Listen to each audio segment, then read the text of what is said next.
So what's up guys, and welcome sa ating new episode na Civil Engineering. You wanna know?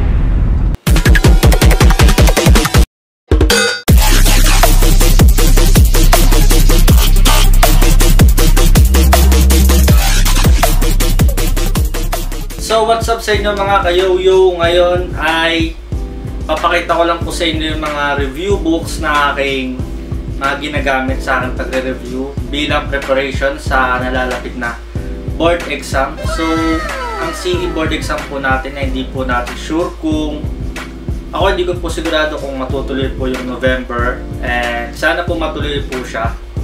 Pero ang plano ko po talaga is sa May 2022 po ako mag-take ng board exam. Pero ngayon po, habang maaga pa po ay ini-start ko na po mag-review at i-refresh po yung utak ko para sa mga napag-aralan ko. Buong pag-aaral ko sa Civil Engineering. And sobrang dami po nun guys, kaya kailangan ngayon pa lang habang maaga pa ay makapag-start na tayo mag-review. So ito guys, papakita ko sa inyo yung mga books na ginagamit ko sa aking pagre-review as Civil Engineering graduate na magte-take po ng CE board exam. So ito, shoutout ko nga po pala yung kaibigan ko, best friend ko nung high school, si Engineer Fred Valdemor Jr. Dahil karamihan po dito sa mga books na ito galing po sa kanya guys, pinahiram na po sa akin nung nag-take po siya ng board exam. After po nung pumasa po siya ay pinahiram niya po sa akin itong mga to. Ayan. Ito, ang dami po. Shoutout sa iyo, engineer. Thank you. So, start na po natin. Itong Engineering Mathematics. Yan.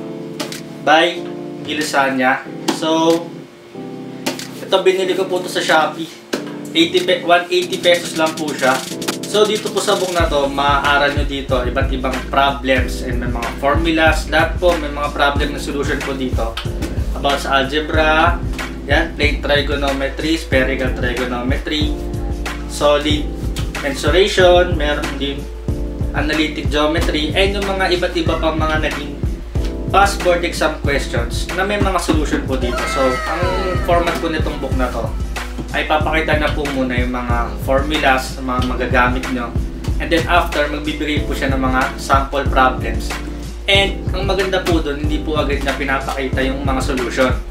So, kunwari po, 3 pages yung may questionnaire. So, after ng 3 pages na sulusunod, dun nyo pa lang po makikita yung mga solution. So, hindi nyo po agad makikita. So, may chance po kayong mag-try na sagutan muna siya bago nyo po makita kung tama po ba yung sagot nyo or hindi.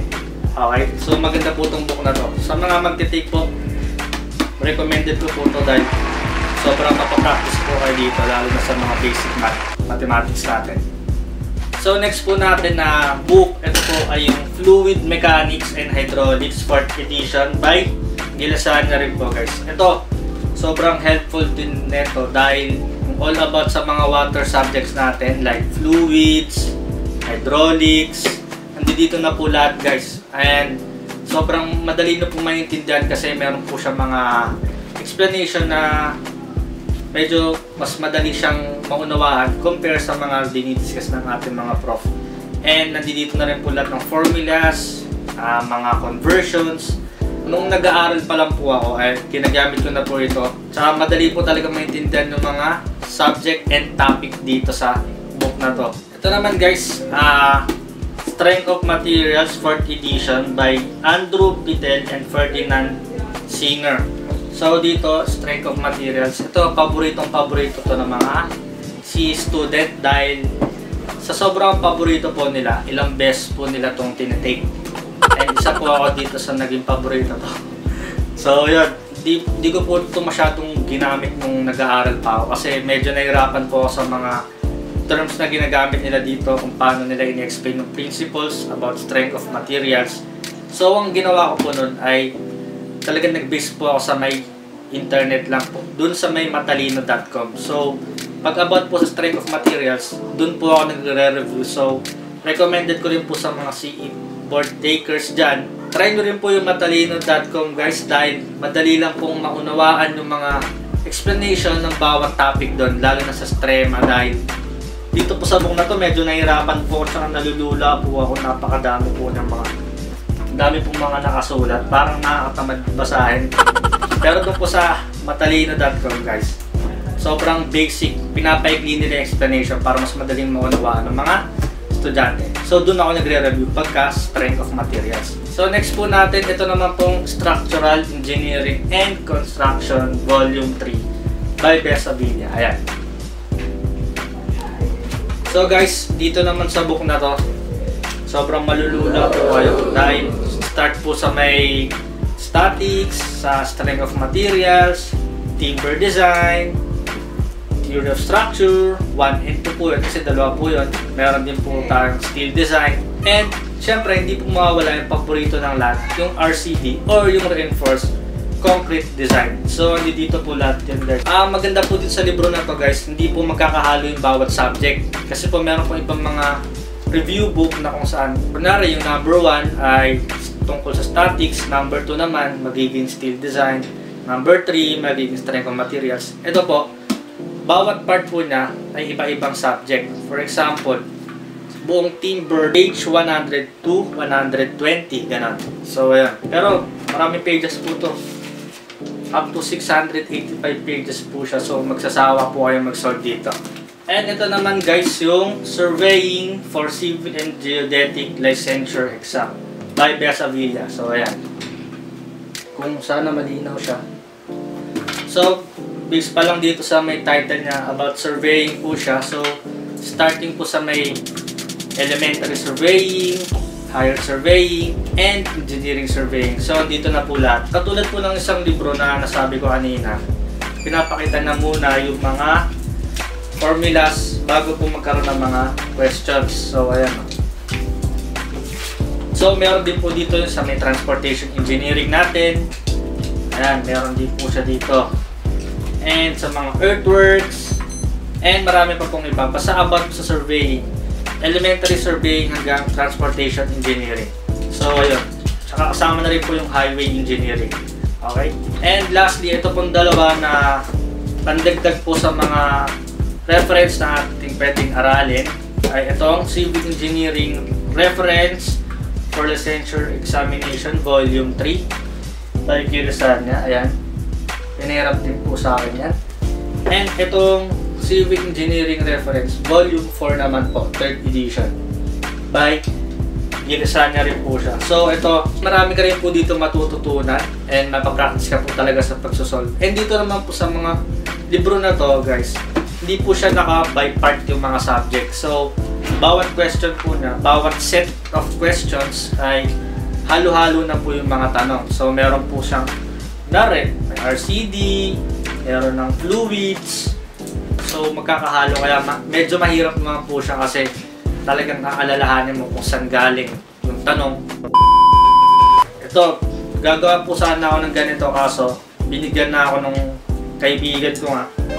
So pwede po kayo gumawa ng mga index card tapos lagyan na po ng mga formulas. Ayan o. Para mas madali na pong makabisado. Ayan. And yan. Bilang preparation nyo na rin. And ito pa guys, papakita ko sa inyo. Mga iba ko pang ginawang bilang pagpe-prepare sa pag-retake ng board exam. So ito. Tignan nyo.